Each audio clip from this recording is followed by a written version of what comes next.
Dear students, welcome to Room for Discussion. Great to have you all here. Note that we also have people tuned in via the live stream. Welcome everyone. Today, we are on the honor of a very special presentation by the World Bank. The World Bank, established in 1944, has its aim to reduce poverty at the extremes as well as share prosperity worldwide. They do so by providing financial aids via loans and grants, as well as promoting development via reforms and knowledge sharing. As a result, the World Bank is well known for its numerous studies. For example, the Doing Business Report. The Doing Business Report by the Global Indicators and Analysis Research Department is a world-leading research department and is known for its benchmarking studies, of which the Doing Business Report is the most known and most important. Doing Business measures the ease of doing business for domestic firms on the basis of regulation and is most known for its country rankings. Today, we also have a very special guest. Formerly, he worked for Lehman Brothers Bank in London, followed by an important position at the World Economic Forum in Geneva 2011, and leader and editor for the Global Competitiveness Program, and now as Director for Global Analysis, Indicators and Analysis, Mr. Augusto Lopez Claros will be presenting to you the Doing Business Report 2014, Understanding Small and Medium-Sized Enterprises. Ladies and gentlemen, after the presentation, there will be an interview and opportunity for questions, but meanwhile we invite you to join the discussion via Twitter using hashtag RFD. Ladies and gentlemen, may I have your attention and a warm applause, Mr. Augusto Lopez Claros.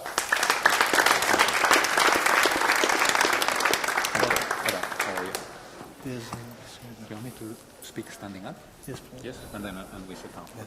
Okay. All right. It's a pleasure to be with you today. I understand that I will speak for about 15 minutes, and then we'll have an opportunity to have a discussion. I like this format. It imposes a certain kind of discipline on me to constrain my remarks and to be mindful of what I say. I have been working in development for the better part of my professional life, now at the World Bank, but in earlier times I was an economist at the International Monetary Fund. I spent some time in Russia as the representative. And it seems to me that in today's global economy, and very complex global economy, it's really difficult to do coherent, intelligent, economic policies. I think most government ministers, are very much committed to the idea of bringing prosperity to their countries, of, setting their countries on a path of sustainable growth. And it's difficult to do this because there are so many things that are outside of your control. If you are a country that has a certain level of public indebtedness, which is very common in today's world, you don't have a say on the level of interest rates. These are set by the Federal Reserve in the United States, by the European Central Bank, and a few other places. If your country is an exporter of primary commodities, the prices of these commodities are set in international markets. You have no control over them. If we're going through a boom, that's fine, it's good. We get lots of money for the budget, we get inflows through the balance of payments. But if we're in a slump and prices are falling, which has happened very often in the past, then this has an impact on your government revenue, on your balance of payments, and it imposes constraints on what you can deliver as a minister. We have no control over how well the global economy is managed, especially in the larger countries. We're coming out of a crisis from 2008 to 2009 that began in the United States and in some of the larger financial centers, and that had global repercussions. And so this is yet another reason or another factor that may impose constraints on what you can actually do as a government minister. However, why do I say all these things? I say all these things to come to the following point, which is that there are things which are actually under the control of the authority. There are things that you can do that fall well within your sphere of jurisdiction. And in particular, the kinds of rules that you impose on the private sector are very much under the control of the authorities.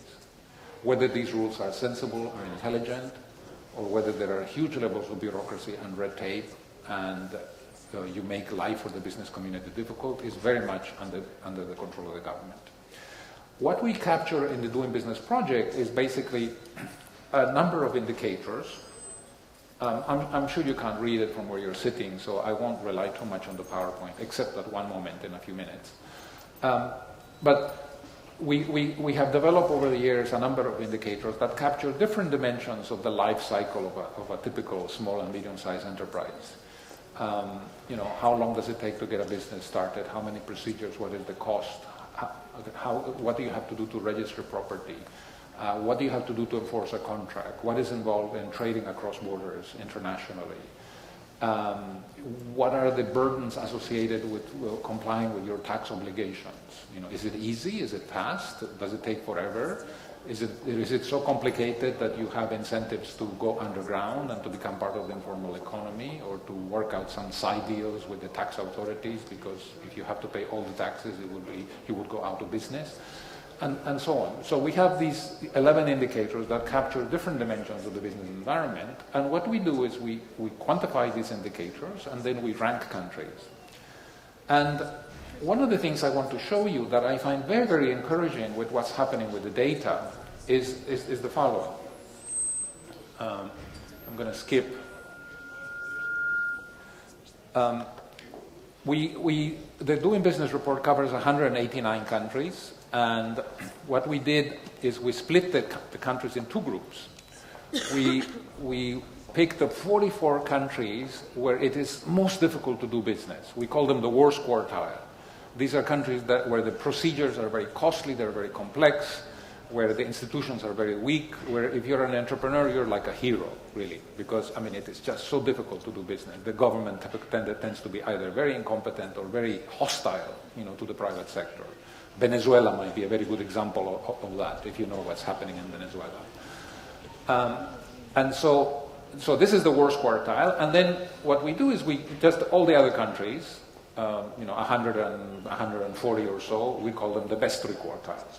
And then, just to give you an example, so that you can see what's happening in the world as a result of the Doing Business project, is you can ask yourself, in the worst quartile, I'll give you the numbers. In the worst quartile, how many days did it take to get a business started in 2005?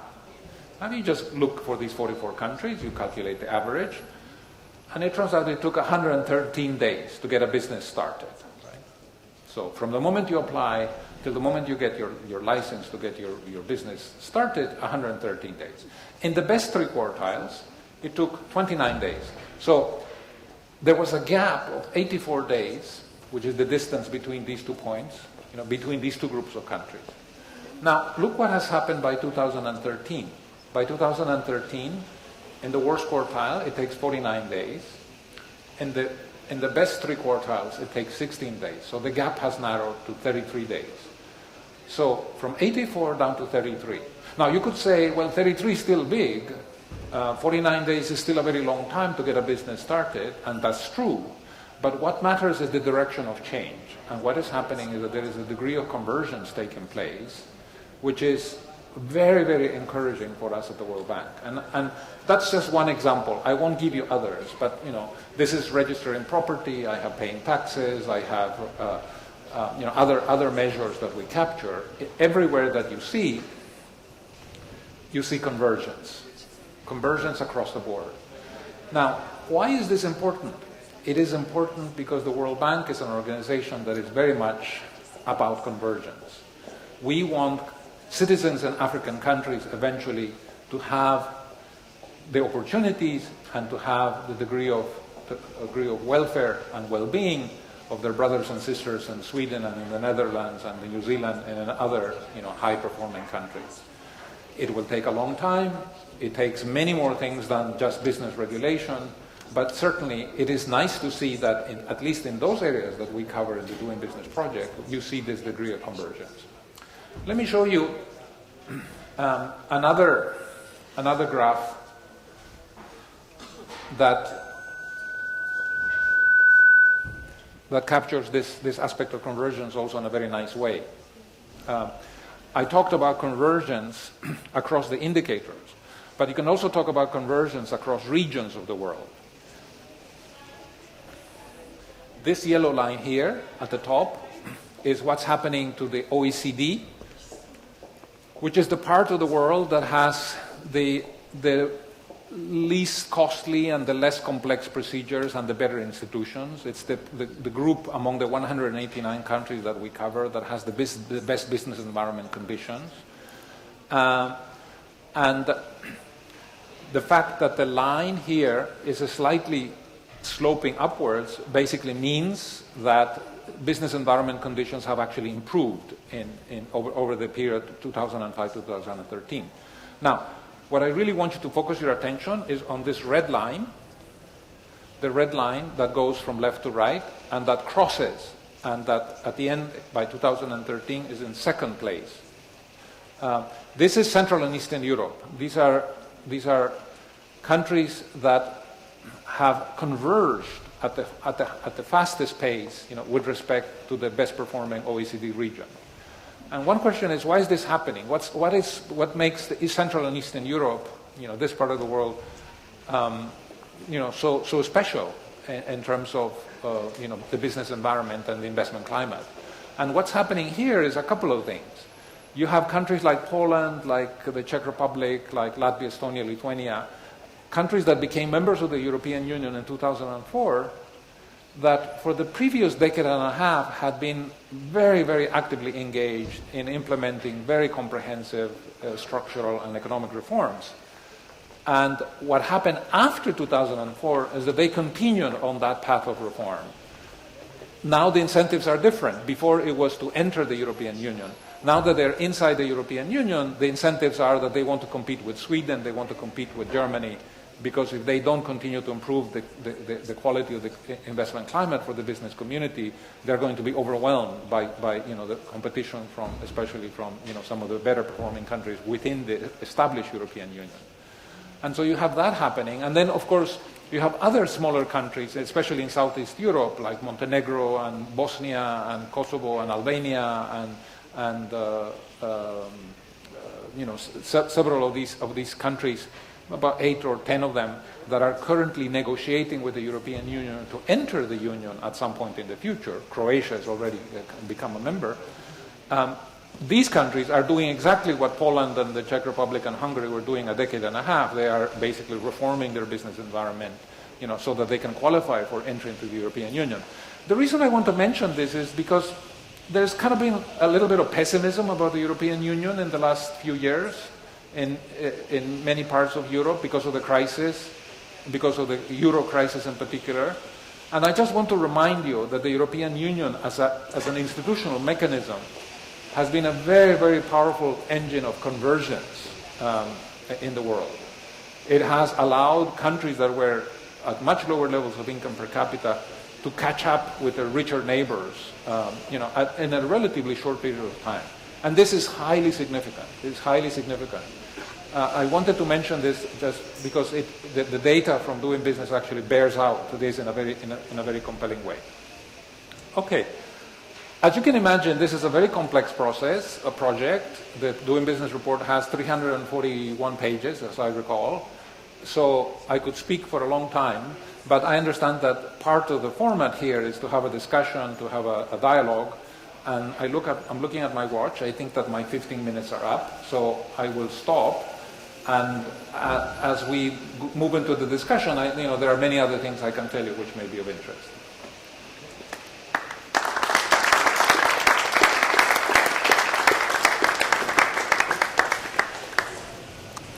Mr.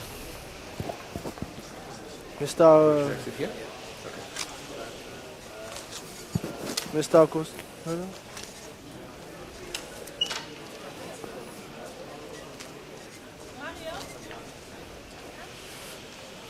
Hello? Hello? Yes.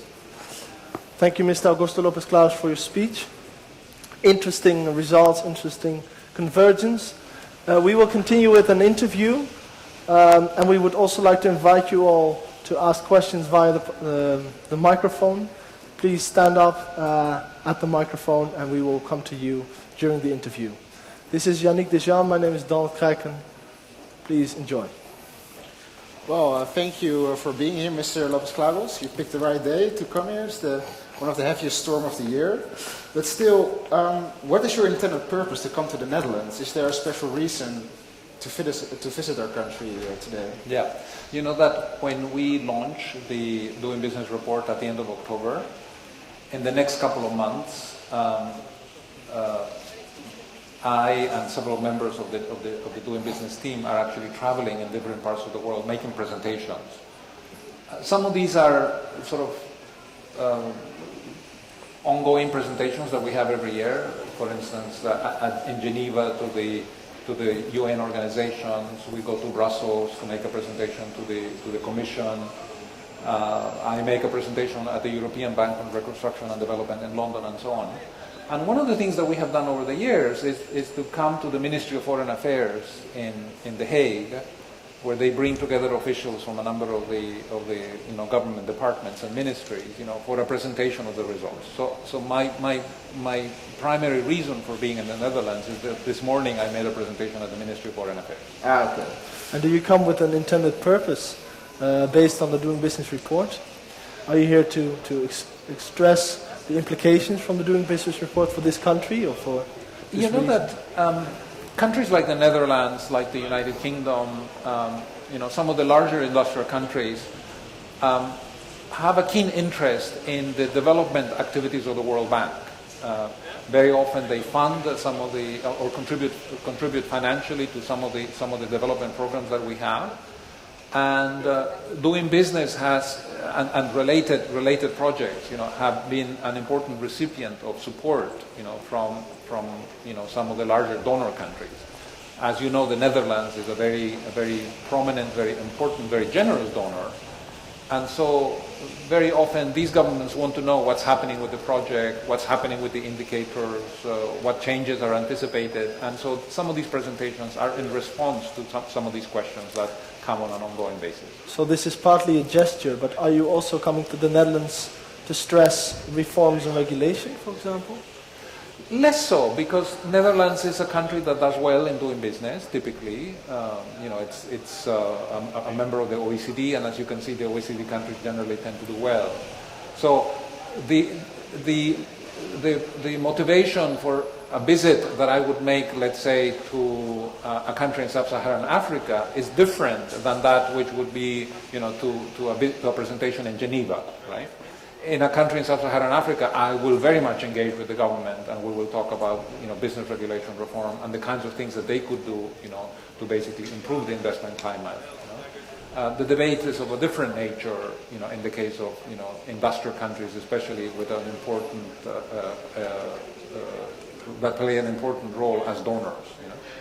So why does the World Bank publishes this report? Is there a purpose in the ranking of the countries? Yeah. Do you pressurize countries to improve the regulations, for example, by doing this? I guess over time the World Bank has gained a better understanding of the importance of the private sector for growth and for development. You know that 90% of all the jobs in the world are actually created by the private sector. And so if you're going to talk about reducing poverty, if you're going to talk about improving income distribution or improving what we call in the World Bank shared prosperity, the private sector is going to clearly be a very important engine of that. And what the Doing Business project is trying to do is it's trying to tell us, how are governments, designing the rules that underpin the activities of the private sector? Are these rules sensible and transparent? Do they make life for the business community, relatively simple, or are they in fact an obstacle to business activity, to job creation, and to economic growth? You would be surprised, but there is a great deal of diversity in the way that governments relate to the business community. In those countries that I call the worst quartile in the chart that I showed you, being a businessman, being an entrepreneur is very, very complicated. Most often you don't become an entrepreneur. You actually leave the country. If you have an idea, it's so difficult to implement that idea in your country because of excessive business regulation, bureaucracy, and red tape, that you take it away. You go somewhere else. You try to migrate and take your idea to Germany, to the United States, to any more friendly locations. And we don't think that this is particularly beneficial. We would actually like to encourage countries, to have rules that are more sensible, that actually provide incentives for entrepreneurs to stay in their countries and to create jobs and to create wealth in their countries. Because that is going to have an impact on poverty, it's going to have an impact on income distribution, it's going to have an impact on economic growth. So do countries change their policy on the basis of this report? I think that's what the convergence graphs are showing, right? This is because of the report. I think it would be a little pretentious to say that it is only because of the report. I think the report has been a very important catalyst for change. There is no question about that, because it isn't just a report, right? It is the data, the masses and masses of data that are actually put on the website, that allow countries not only to understand in a very minute way, in a very granular way, all these procedures, the time, the procedures, the cost, and so on, but also allow them to compare themselves internationally. I think that's where the value of the report is really very, very, very large. So there's a certain naming and shaming in ranking. The way I would put it is less as naming and shaming. I would basically put it in a more positive light and say that the data that we publish for 189 countries allows countries to look at where are the best business practices, right? How is it that in New Zealand it takes half a day to get a business started? How is it that in Canada it takes one procedure? How is it that if you want to enforce a contract, right? Let's suppose that you're a businessman and you paid for some supplies and the supplier failed to deliver the goods. And so you're going to lose your money, and therefore but there is a contract for the delivery of these goods, and you want to enforce this contract through the court system. Well, in Singapore it takes 150 days to enforce a contract, right? But there are countries in the European Union where it takes 4 years. So as you can see, there is a great deal of difference. So I think doing business is essentially about highlighting best practices. How come it takes only 150 days? What is it that the Singaporeans have done that other countries, including in the European Union, could actually learn from? So as you're saying, the Doing Business report creates a common language for different countries, different policies, different governments. But how does, for example, the number one, Singapore, communicate with the Central African Republic via the Doing Business report? I think that the Doing Business report is basically providing very valuable data, which is very actionable, right? It allows, to take your example, the Central African Republic, not only to understand very clearly the nature of its business regulation, right, in a very specific way, but it also allows it, to compare itself, with countries in the region, right? Okay, they're not going to compare themselves to New Zealand because, it's a different world altogether, but countries in the region, it makes sense. So it's a very regional findings and regional convergence more than international convergence. Well, it's both. I think in the first instance, many countries look at neighbors, right? They look at neighbors. Why? Because very often they're at roughly the same stage of development, right? They may, share, a common language. You think about Latin America, right? They very often are trying to attract the same kinds of investors as well, to the region. So there is that aspect as well. But beyond that, you'd be surprised how many countries are actually interested in learning how come New Zealand, how come Singapore, what are they doing, that is so different and that is so well. But then it's more naming and shaming than you suppose. So I would look at the Doing Business report, check out the ranking of my neighbor country, and find out that my ranking is below. So therefore, I will go into reforms. Yeah, that can be a motivation. It can be a motivation. However, look, I had a friend, a Canadian philosopher, right? And he said the following to me once, and I think it's very interesting. He said that there is competition and there is the pursuit of excellence. And there is a fundamental difference between the two of them, right? Competition is where, let's suppose that you're a piano player, right? Competition is where you try to win the gold medal in the next competition, and you do that by playing better than the other pianists and impressing the jury, right? The pursuit of excellence is playing the piano better today than you played yesterday, independently of how everybody else is playing the piano, right? The pursuit of excellence is about improving, yourself, right? And he said that the world would be a better place if we were driven, if we were motivated more by the pursuit of excellence than by competition, right? Because one way to compete, for instance, is to undermine your competitor, right? Which of course is, it's not a very nice thing to do, And I think that what doing business is doing both, right? It does provide this element of comparison across countries. That's what the global rankings do. But we also have metrics which actually allow you to measure your absolute improvement over time. And more countries are looking at that metric, which basically tell you, is the business environment today in the Central African Republic or in Rwanda better than it was 2 years ago, 3 years ago, 4 years ago, independently of what's happening to Sweden or the Netherlands or Singapore, right? And a lot of the analysis that we do in the Doing Business report is more focused on this absolute improvement with respect to your own past, rather than on whether you are up or down with respect to Singapore.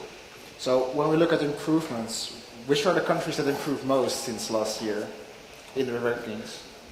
We have countries in Central and Eastern Europe doing very well, making remarkable improvement. For instance, Poland last year was the country that improved the most, during that 12-month period. It's interesting, but I mentioned Central and Eastern Europe in my remarks as being the region that's catching up the fastest, with the OECD. But the second region that is catching up the fastest is Sub-Saharan Africa, and that's very, very interesting. Countries in Sub-Saharan Africa are very, very focused on the doing business indicators, and you know why, among other things? Because there is so little data in some of these countries in other areas, right? Some of the GDP numbers that we have for some Sub-Saharan African countries are basically, works of enormous creativity, right? Based on heroic assumptions. We don't have a lot of very hard data, for many of the poorest of the poor. But the doing business data is there, and therefore for them it provides a very useful metric of comparison, and it's also a useful reference point, to frame your reforms. You mentioned the convergence of regions such as Sub-Saharan Africa, but there's this convergence, this grow in doing business regulation and policy. Is it not explained by certain countries more than the region as a whole, such as Rwanda, which is about 4 places behind the Netherlands in this report? It's true. The convergence is it's an average concept, right? When we were looking at those convergence graphs, we're averaging across countries, and obviously countries that are doing especially well, that are moving very quickly, are going to pull the average up for that particular region. But I emphasize there is progress across the world. I didn't show you some graphs that actually look at convergence by regions. I showed you one of them, but I could have shown you more with respect with particular indicators. But you see this, gradual improvement, across the planet. Obviously, in some countries faster than in others. The performance is uneven, obviously. But in general, most countries have a better business environment today in 2013 than they had in 2005, and that's significant. Which countries do not have a better business environment? Two that come very quickly to mind are Venezuela and Zimbabwe. Okay, Venezuela and Zimbabwe, it's worse today than it was 8 years ago. Okay, these countries typically have had a very hostile government, rent-seeking kind of government, that is not particularly interested in boosting income per capita or in growing prosperity. It's kind of very ideologically driven. Everything should be done by the state. Everything should be, controlled by the state. There is no trust in these societies, and so it's a very difficult situation for the private sector, and therefore you have all kinds of problems. You have capital flight, you have black markets, you have shortages of goods, you have high inflation. I mean, all the anomalies and the sicknesses from an economic point of view that you see in evidence today in Venezuela, for instance. I can see our first student question from the room. Excuse me. Okay, thank you. Good afternoon, Mr. Lopez Claros. I'm sorry. I have a question regarding my country, China, because I thought China was ranked 96th place in the report, and my question regarding China is that now it's facing a dilemma about boosting the private sector as well as keeping the backbone of the state-owned enterprises, because most of the China's economy are stimulated by state-owned enterprises at present. So it's not likely that the government would shift into encourage the private sector very quickly during the reform. So what do you think the entrepreneurs in countries such as China should do or should prepare for? Thank you. You know, when you look at the experience across the developing world in terms of, you know, where are the sources of growth and job creation coming from, it is by and large the small and medium-sized enterprises.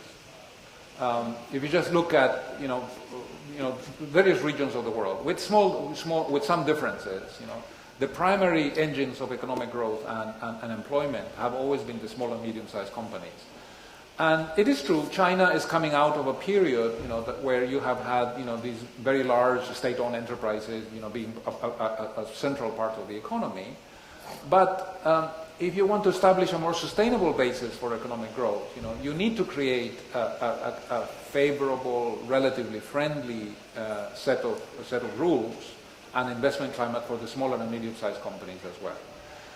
I want to emphasize that although China does not have a kind of an extremely high ranking, you mentioned 96 in the latest report, when you actually look at what has happened between 2005 and 2013, it is the one country in the East Asia and the Pacific region of the world that has made the most progress in improving the business environment. This is not so much reflected in the aggregate ranking of 96, but it is more reflected in this metric that we have designed, which measures improvement with respect to your own past, right? In other words, China has consistently been improving and making, passing reforms and implementing reforms, which have allowed it, for instance, among the BRICS, Brazil, Russia, India, and China, to make the most progress in terms of narrowing a kind of a distance to best practices in the world. So, I think that.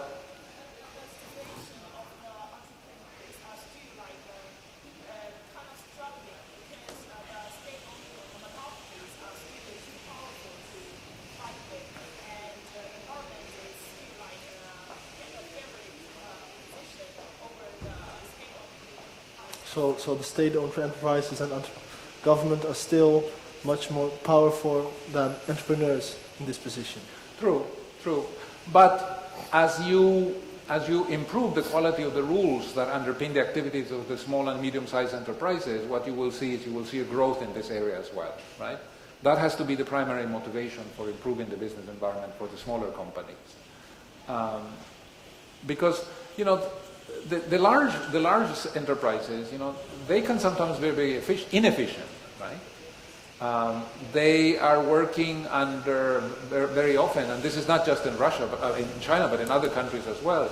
They very often have privileged access to resources. They get subsidies, through the foreign exchange system. They get subsidies through credit and so on. And very often they have become inefficient at what they do, right? If you look at the instances of really important innovation that have taken place in other parts of the world, they haven't come from large state-owned companies. They have usually come from small and medium-sized privately owned companies, right? Where the incentives are very, very much there, for wanting to do innovation and for wanting to move further along the technology frontier. So it seems to me that China will have to gradually shift its emphasis, and rely more as a source of growth and job creation, on the smaller companies. But how, for example, so one of the interests of doing business is, of course, allowing for new firms to enter the market, which is at the expense of existing firms. Do you think there are, for governments and for firms, there are vested interests in reforming business? You see some evidence of that. Sometimes at the Ministry of Foreign Affairs this morning, somebody asked me a question, which I think it may be, I'll repeat. They wanted to know whether we had looked at the correlation between doing business rankings on the one hand and corruption perceptions index rankings on the other, right? And the Transparency International just released a few days ago its rankings for 2013. And it turns out that if you plot the doing business rankings and the CPI, the corruption perceptions index rankings on the same graph, they're nicely, very highly correlated. Along a 45-degree line, they're nicely distributed from left to right. Countries that do well in the doing business report do well in corruption perceptions index, right? And why is that? The reason is very clear, that a lot of the bureaucracy and the red tape that exists in countries, especially in the developing world, is very much linked to the extraction of rents. They are attempts on the part of government officials to basically extract rents from the private sector, right? So as countries simplify their procedures, as they reduce their complexity, as they move up the doing business rankings, they gradually eliminate the opportunities for corruption which exists especially in the developing world. So I think that the doing business project is actually a very important catalyst for reducing corruption in the developing world. Can we also see that the economic crisis has an influence on the rankings? The economic crisis of the last years, can we see that as an influence? That maybe some countries are throwing up their protection barriers? Yes, that's a good question. I think that what we see in some parts of the world, for instance, Southern Europe, especially Spain, Greece, and Italy, because of the crisis after 2008, you see governments understanding that the solution to the debt problem is going to come through higher economic growth, right? I mean, when we say that a country has a very high debt to GDP ratio, how do you get out of a high to debt to GDP ratio? You get by increasing the denominator, right? Increasing GDP. That's how the United Kingdom after World War II got out of a very huge GDP ratio, debt to GDP ratio. In 1947, the United Kingdom had a debt to GDP ratio in excess of 250% of GDP. Within 30 years, it had come down to under 50%. How did that come around? Did the United Kingdom default? No, they didn't default. The United Kingdom essentially grew, had a long period of rapid economic expansion that lasted 30 years, and as a result of that, it was able to sort out its debt problem. But likewise, how is Spain, Greece, and Italy going to come out of these debt problems that they have? By having higher economic growth. How are they going to have higher economic growth? They're going to have higher economic growth by creating an environment for the private sector that is more friendly, that is more open, that is more transparent. And many of these countries are actually implementing these kinds of reforms. Greece has moved up the rankings. Italy has moved up the rankings because the governments are very much focused and I think are finally understanding the importance of private sector development for overall prosperity. So in the Netherlands, we also experienced the crisis. You mentioned increasing GDP, improving ease for doing business in this sense. How has the Netherlands dealt with the crisis in terms of doing business? You know that the crisis of 2008, 2009 has precipitated kind of a variety of responses in countries in Europe. I think that some countries have managed the crisis better than others. I think the country that has managed the crisis the best is probably Sweden. Sweden is a country, this is extraordinary, Sweden is a country that today has lower levels of public debt than it had in 2007, right? This is not true in Germany, it's not true in France, it's not true in the United Kingdom, certainly not true in Spain and Italy, right? But in Sweden, somehow, they have managed to reduce public debt levels, and they have managed to be one of the fastest growing economies in Europe, which is, if you think about it, it's a combination, that is highly difficult to achieve, and somehow the Swedes have done it. Other countries responded to the crisis in a less pragmatic, less coherent way. For instance, there was a lot of fiscal loosening. I think beyond the point where the countries began to lose the confidence of the markets, and so it sort of made the crisis management more difficult. The moment you have to refinance, $300 billion of debt, as was the case in Spain in 2010, in the bond markets, you have a very serious problem, because you have to persuade the bond markets that they should lend you at low interest rates, in a situation in which perhaps the markets begin to realize that perhaps your debt situation is not very sustainable. So Netherlands, I think, is one of the countries that has managed the crisis reasonably well. It's able to tap the financial markets at relatively low spreads. If I had to classify it, I would certainly put it together with Sweden, or closer to that experience anyway.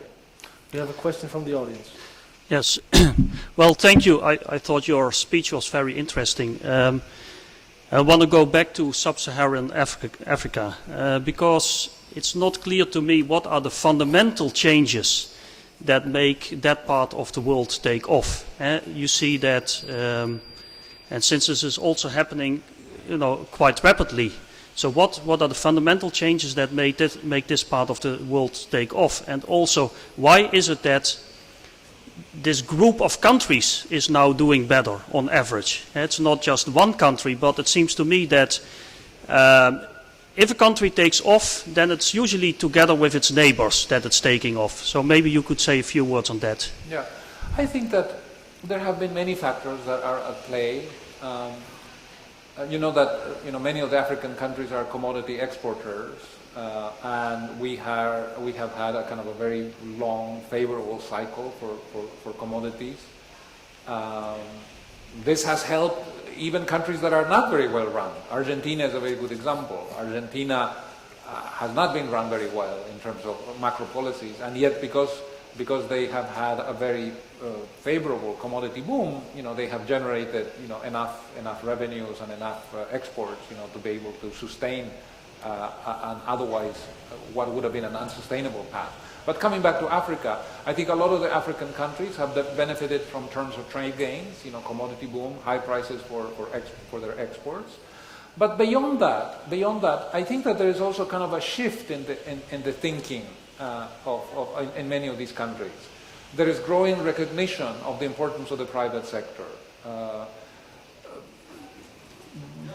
People are finally understanding that job creation and economic growth and economic activity come fundamentally from the private sector, and that's the way it should be. That's the way it should be. The state should not, in principle, be engaged in the production of goods and services. The track record for that sort of activity all over the world has not been a very favorable one, with a few exceptions here and there, but by and large, the government and the public sector as a producer of goods and services has not been a happy story to be told, actually, the world over. And so these governments have recognized the importance of the private sector and have begun to recognize the importance of the investment climate. You would be surprised that the dozens of countries in sub-Saharan Africa that have come to the World Bank and have asked for technical assistance and advisory services, to help them improve the investment climate. And I think it's a combination of those two, and there may have been other factors as well, but certainly those two have been, I think, key drivers of this takeoff of Africa. Having said that, there's still a lot of catching up to do. I mean, the average income per capita of sub-Saharan Africa country is several orders of magnitude less than the average income of upper middle income or higher income countries. The catching up process is going to take decades to come. But at least they're growing more quickly, and I think that's important. So if you go back to the Netherlands went up from rank 31 to number 28. What improved this ranking for the Netherlands? Were there certain policies or reforms that improved this position? The Netherlands has been doing well, across the board. I think, a ranking of 28 is a very, very respectable ranking. Specifically in terms of what happened in the last 12 months, I must admit I'm not very familiar with the specific Dutch data. I came to the Netherlands not to discuss Netherlands performance per se, but Netherlands has best practices in a number of the indicators, as is consistent with the ranking of 28. The question is, could the Netherlands move further up? Yeah, absolutely. Why not? you know, just to give you an example of the kinds of things that one can do, I was in Germany yesterday talking to the German Association of Industrialists and Entrepreneurs. It's kind of like a trade group. And they wanted me to talk a little bit about the experience of Germany, along the spirit of your question about the Netherlands, and I was prepared for that one. And so one of the things that I pointed to them is that while they do very well, for instance, on enforcing contracts, you know, they have a very efficient court system, and they have specialized commercial courts that allow them, you know, allow judges, you know, to basically look at commercial cases, you know, with a kind of a specialized knowledge, and they do well, for instance, on infrastructure indicators. They don't do well on our paying taxes indicator. They have a ranking of 89, you know, which is for a you know, powerhouse like Germany, it's kind of surprising. And it turns out that in Germany, if you are a small and medium-sized company, you cannot file your taxes online. You know? In Germany, you still live in a world of paper, you know, and you know, you can file taxes online in dozens and dozens of countries all over the world, including developing countries, right? Developing countries have adopted the latest technologies and have made it much easier to comply with tax obligations. Not in Germany. If we look at the Netherlands was awarded for two reforms, doing business reforms, Right. and was penalized for another reform. First, minimum capital requirements were abolished. Yeah. So this improves the ease of starting a business. Registering property has been improved. But the Netherlands, and then we come back to the discussion about dealing with the economic crisis, has been penalized for worsening, getting credit. As in the case of bankruptcy, tax money, tax claims are prioritized over investors' money. Why is this bad for business? Look, you're saying that they're penalized for giving tax credits? No, in the case of bankruptcy, Yeah. so this is the investor protection. In case Yeah. of bankruptcy, Yeah. tax claims are prioritized over investors' claims. I see. Private money. All right. Public money before private money. I have to think about that. I have to think about why is it that, you know, one should take priority over the other. All right. Let me think about that, and maybe I can get back to you on that one. Okay. Yeah, I want to come back to Germany as well, because one of the things that struck us is that for both the Netherlands and Germany, investor protection is quite bad. I mean, the Netherlands is in place 115, Germany on 98. Right. Is this something that is culturally bound, or is this bureaucracy, for example, that's too No, much? in the case of protecting investors, you know, where neither country does particularly well, it has more to do with the kinds of transactions that are captured by the indicator itself. The protecting investors indicator is not a very broad-ranging measure of investor protections. It's actually fairly narrow. It looks essentially at the kinds of investor protections that are in place to protect minority shareholders against insider trading and insider abuse, right? And it turns out that in some countries like Germany, you know, the legislation that underpins, you know, and that penalizes, let's say, a company director, you know, for abusing his power, is relatively weak. It's relatively weak. You know, it's kind of very, very relaxed. You know. And we tend to penalize countries. You know, we prefer for countries to have much stricter investor protections for minority investors. Right? But is it then like culturally bound, because Germany is more of a stakeholder model in corporate governance, Right. while the World Bank maybe prefers the shareholder model, or the shareholder has all the powers. Is this a certain bias then to the shareholder model? I don't know whether it's a bias. It's a choice, I guess. It's a choice that we have made, and we are actually thinking of redesigning a little bit the protecting investors indicator, and perhaps making it somewhat broader in scope, so that it captures a bigger dimension of investor protections than just what is being captured in the current design. You know, which is very much minority shareholder protection against abuse by a company director. Because The Doing Business report also argues why certain countries have moved up or moved down on the ranking, and they use this on the basis of doing business reforms. These are ticked, these are good reforms. Right. What is a good doing business reform? You know, obviously the criteria varies across indicators, but in general, the underlying philosophy, right? The underlying philosophy is that where possible, we want greater levels of transparency. You know, we want reforms that still, provide for consumer protections and for, other kinds of safeguards that you need to have, because we accept that rules are important and regulations are important.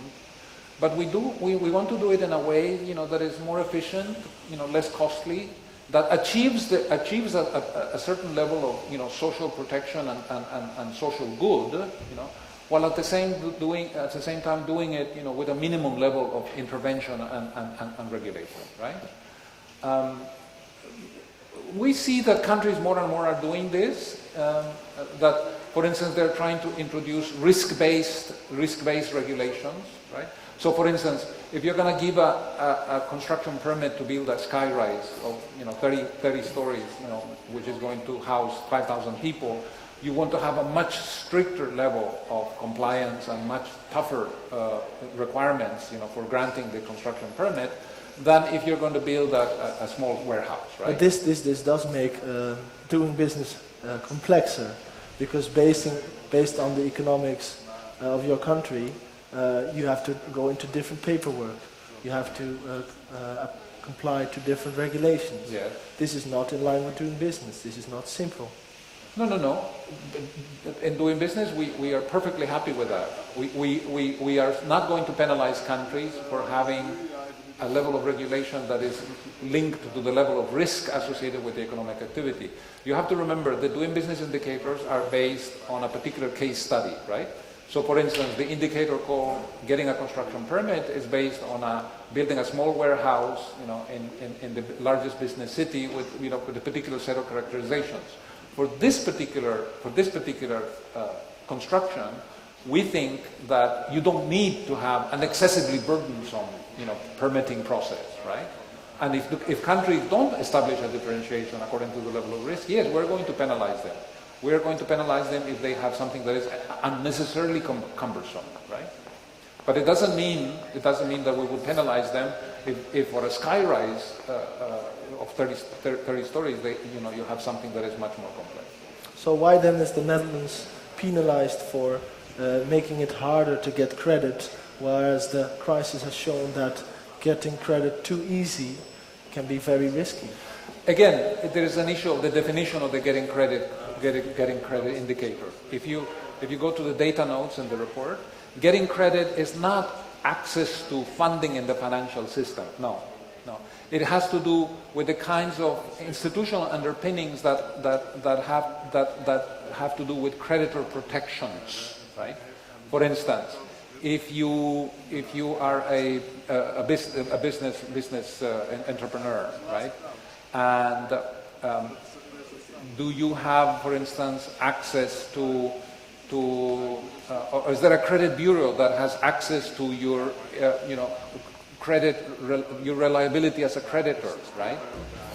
That is what we're trying to capture in the getting credit indicator. It's not access to funding, like in the monetary sense of the word, but it's actually access to information that will allow the company to protect itself, from, for instance, customers that are not going to pay and so on. But then, is this not a bit misleading? I mean, getting credit, doing business is very different from the institutionalized research. We're very transparent about the way we define the indicators, right? I mean, you're always going to face this issue, right? You're always going to face this issue of, does the name that you use for a particular variable or a particular concept, faithfully reflect, what you're trying to capture, right? I mean, we have this debate on GDP, right? Does gross domestic product, which is a measure of the market value of goods and services, reflect, in a very accurate way, the level of welfare and well-being that a particular society has? it's an implicit assumption, right? Higher GDP means higher growth, higher goods, more goods and services. But does this necessarily mean that people are happier and that they have higher levels of welfare? It's not so clear, right? It's not so clear. We could talk about this a great deal. GDP is a very imperfect measure, right, of welfare, right? But we live with it. We live with it. So the doing business indicators, likewise, they capture very narrow dimensions of the business environment. Collectively, all 11 of them hopefully capture a good chunk of that. But there are many other things which are not captured, which are important to the business community, are important for competitiveness, are important for economic growth. Right? But then still, the Doing Business report has the intention to aggregate all these different indicators and even come up with a ranking, giving a number to a country compared to another country. Yeah, we do that. Yeah. Is that not too simplified? I think it's useful.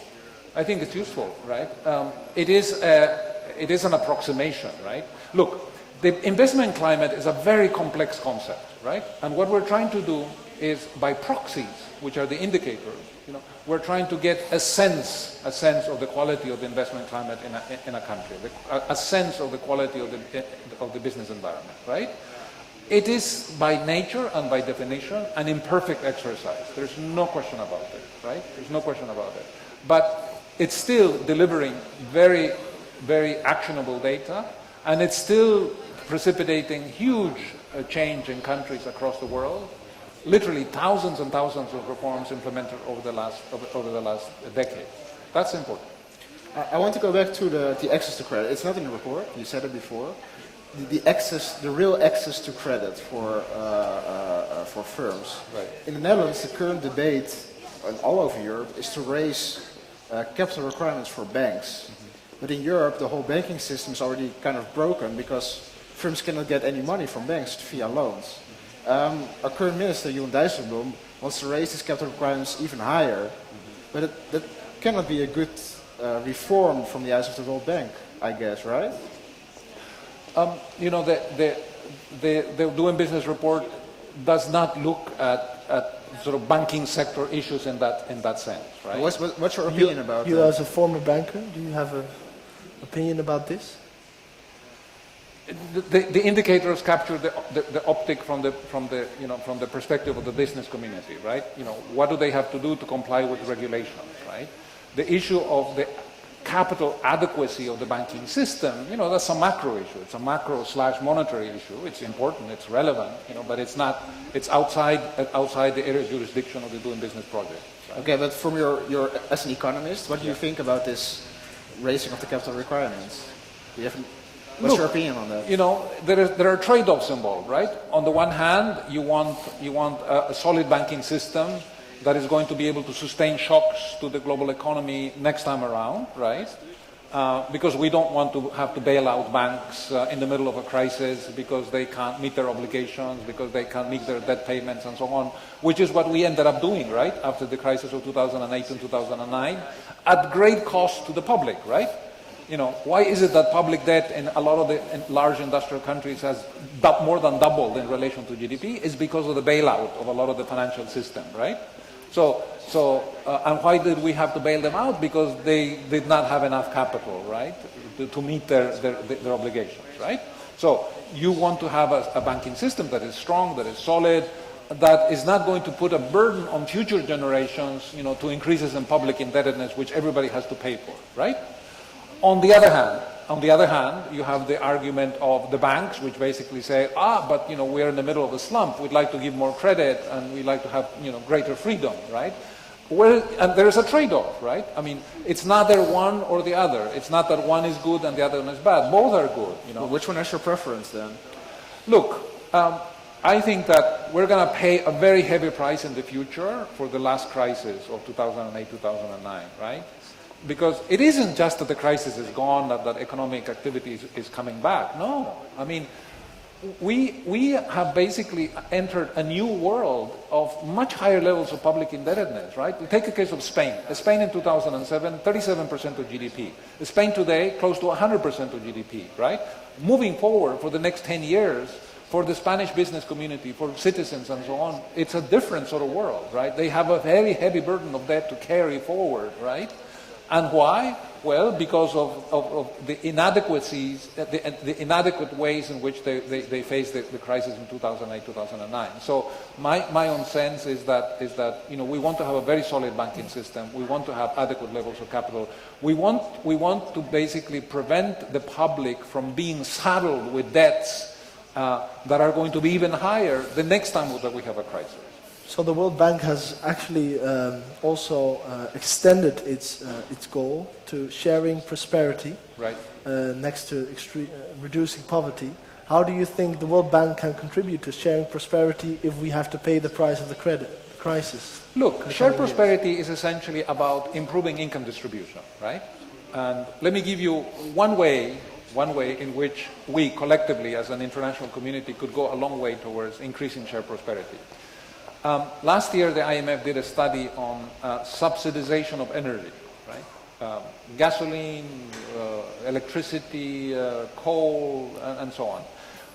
Annually, we pay $1.9 trillion, subsidizing energy across the entire planet. $1.9 trillion. That's 8% of government revenue. It's 2.5% of global GDP. It's a huge sum of money, right? And guess where the subsidies go, by and large? They go to the middle class. In India, they go to people who have cars, right? They don't go to the 430 million illiterates, which we have in India, people who can't read and write, and who could benefit actually from having access to education. No, they go to the middle class who drive cars in the streets of Delhi and Mumbai and so on, right? So here we have a huge pocket of resources, which if we were able to redirect, right, and we use them, for instance, to teach, to learn, to read and write to 800 million illiterates that we have in the world, it would make a dramatic difference in terms of income distribution. Because as people are able to read and write, they have access to the labor market, they can get jobs, they can improve their income, right? So we have gross misallocation of resources in the world today. And what the World Bank is trying to do is trying to basically persuade countries to implement better policies that are going to allow us, to boost the income of the lower income groups, at a faster pace than that of the higher income groups. But how then is doing business targeting this, and is doing business, the report, targeting the poor groups or the middle class group or maybe even the rich part of society? Well, look, we have increasing empirical evidence that shows that, for instance, when governments facilitate entry into the market, right, they ease entry into the market, this has very favorable job creation implications. Right? I could give you data for a large number of countries where, following reforms, to ease entry into the market, to make it easier for entrepreneurs to register their companies and get business started, the number of firms goes up, job creation, employment numbers go up, right? And if this happens, then of course it is going to help, improve income distribution, right? Now, obviously, the issue of income distribution is a very complex one, and I must guard you or caution you against putting unrealistic expectations on the Doing Business project as such, right? The Doing Business project, I would like it to contribute to world peace, but I'm not sure that it will actually do that in the short term, right? There's a big group of people that believe that the Doing Business report, but also the World Bank as itself, leads to a certain neoliberal race to the bottom for a lot of countries, that they abolish taxes, that they deregulate too heavily, and that it's all beneficial for the richer, for the middle class, the upper class, but not for the lower class. Mm-hmm. Do you agree with this criticism? No, I don't. Who are the best performing countries in doing business? Just look at the rankings, right? Singapore, Hong Kong. There's Sweden, there are New Zealand, there are, you have a large number of European countries among them, right? And guess where in the world do you find the countries with some of the lowest Gini coefficients, right? The same places, New Zealand, Sweden, Norway, Finland, Japan, and so on, right? I mean, this is one of the interesting paradoxes, right? That when I look at what has happened to income distribution across countries, right? The richer countries are the ones that have converged the fastest towards lower levels of income of inequality, right? These are the countries that have implemented the better policies. These are the countries that have been more open to trade and to investment, right? And these are the countries that have the best income distribution in the world. Huh? There's a great deal to learn from that. But for example, the United States is on the 4th place, but that's probably the most important example of how equality can diverge in the last couple of years. Well, you'd be surprised. The United States, yes, has higher levels of inequality than Sweden or Japan or Norway, but it's not by any means the worst in the world. It's not, no. Actually, the countries with the worst Gini coefficients, with the highest levels of inequality, are actually countries in the developing world. Yeah, there are countries in sub-Saharan Africa and some places in Latin America. They have the worst Gini coefficients, right? It's useful to remember that. So when you are assessing or doing business reforms, you have in mind that you want to improve equality and income distribution, but then how do you assess the difference between a reform which is good for doing business and a reform which is good for development? That is good for? Good for development, for equality, because a reform might be aimed at reducing inequality, but may be harmful to doing business. We would have to come up with examples of that. Look, as I said at the beginning, doing business is a kind of a narrow perspective on one dimension of what matters for good economic development, right? What matters for good economic development? Well, many things do. You need to invest in education and skills. You need to have a good macro environment. You need to manage your budget well, which many countries in Europe haven't done so well in recent years. You need to adopt the latest technologies to improve the quality of services provided by the government, and so on. It's a kind of a multifaceted approach, to have sound economic development, right? In doing business, we're capturing one dimension of that, which is the rules underpinning the activities of the private sector. It's sort of investment climate issues, right? It is limited. It is narrow. It doesn't address every single question, right? In economic policies, there are very often trade-offs involved, right? Now, we think that as countries reduce levels of bureaucracy and excessive regulation, as they introduce more transparent rules and more sensible rules, this is going to have a favorable impact on job creation. It's going to have a favorable impact on economic growth. We have data that should suggest this is actually happening. We know, for instance, that as you improve your doing business rankings, levels of informality are reduced. This makes eminent sense, and it is very good, because if you reduce informality, it means more companies and more individuals are part of the tax base, which means that the government can generate more revenue, which means that it's more empowered to invest in education and public health and so on. High informality is lethal. It's a terrible, terrible thing in countries, and it happens among some of the worst performers in the Doing Business project, right? So there are many positive collateral effects associated with improving the business climate, but not everything good in the world is going to result as a result of this, right? I mean, it's still the case that if you want to have a higher, very well-trained labor force, you're going to have to invest in training, you're going to have to improve your universities, you're going to have well-paid teachers and so on, and this is not captured by the Doing Business project. If you go back to the report, you already mentioned it's not perfect. There are still some things that can be improved. Right. There was an internal committee at the World Bank headed by Trevor Manuel, and they reviewed the Doing Business report, and they had quite some criticism on it. It can be misinterpreted, the methodology was quite bad. Is there going to be a Doing Business report next year? Yeah. One of the recommendations of the panel on Doing Business was that the team that does the Doing Business report actually move elsewhere in the bank under the chief economist. The World Bank has 4 flagship publications: the World Development Report, the Global Economic Prospects, the Global Monitoring Report, and the Doing Business. 3 of them were under the chief economist in the research department, or the research vice presidency, and Doing Business was part of another network, Financial and Private Sector Development. So now we have moved, as of November 15, under the supervision of the chief economist. And we are going to be looking at Doing Business over the next couple of years to see, in what ways can we make it, a better, more relevant product. There are things that have already been, in the pipeline, in discussion for a number of years, and that sometimes we haven't done because of lack of resources. Some of these things we will do. one of the things that very often, as I travel around the world and talk to stakeholders, people say, okay, fine, you are capturing these dimensions, but you're missing many dimensions, right? Let me give you an example. In Africa, for instance, many African ministers will tell you, your getting electricity indicator captures the costs and the procedures and the time for getting connected to the grid. Okay, that's important, but the real problem in Africa is not the connection to the grid, although that can be very costly. It's actually the reliability of supply. Once you're connected to the grid, are you going to have electricity 24 hours a day, 7 days a week, right? Or are you going to have interruptions and cut-offs, as often happens, right? So for them, an indicator that doesn't capture that, is limited in terms of its utility, and they're totally right. They're totally right. So we are going to be rethinking some of our infrastructure work to see whether we can bring in a few other dimensions that will make it more relevant. And there are other areas that are important to the business community that we're not capturing, right? So this is kind of like the reform agenda. This is a living project, right? It's not set in stone. It has evolved over time. When it began, it had a few indicators. It has moved up to 11 now, right?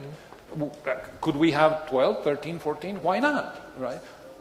I do see here a dilemma, is that you just before mentioned that although the Doing Business report is a bit narrow, it is very effective because of that reason. It is focused on doing business regulation.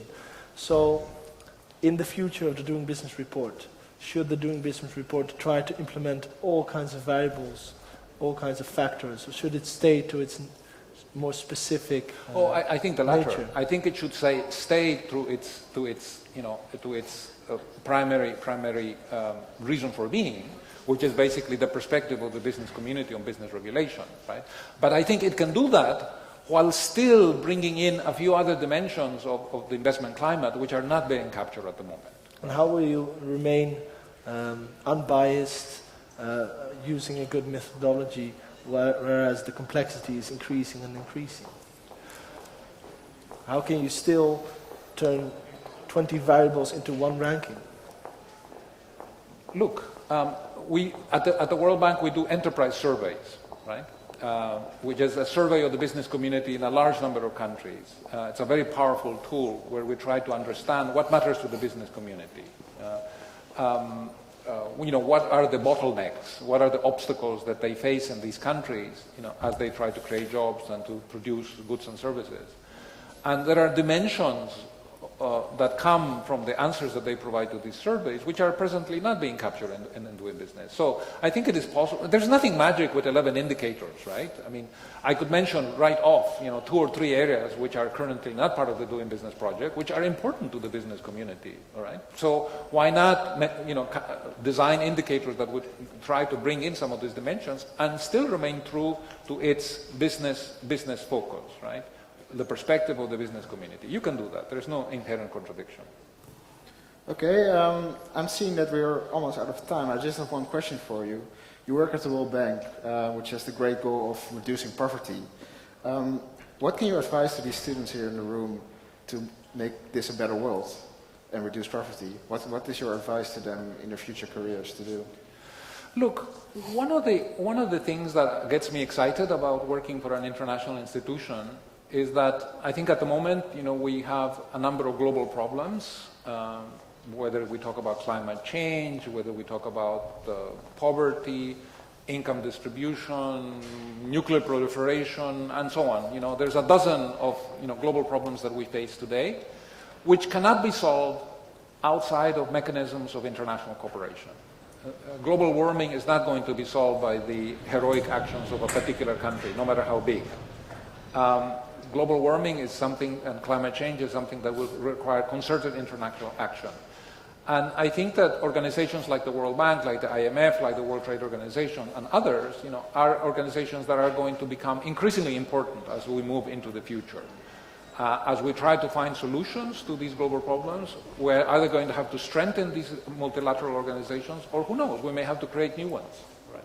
And therefore, as you continue your studies and eventually graduate with your degrees, don't discount the excitement and the stimulation that you might get from working for an organization like the World Bank.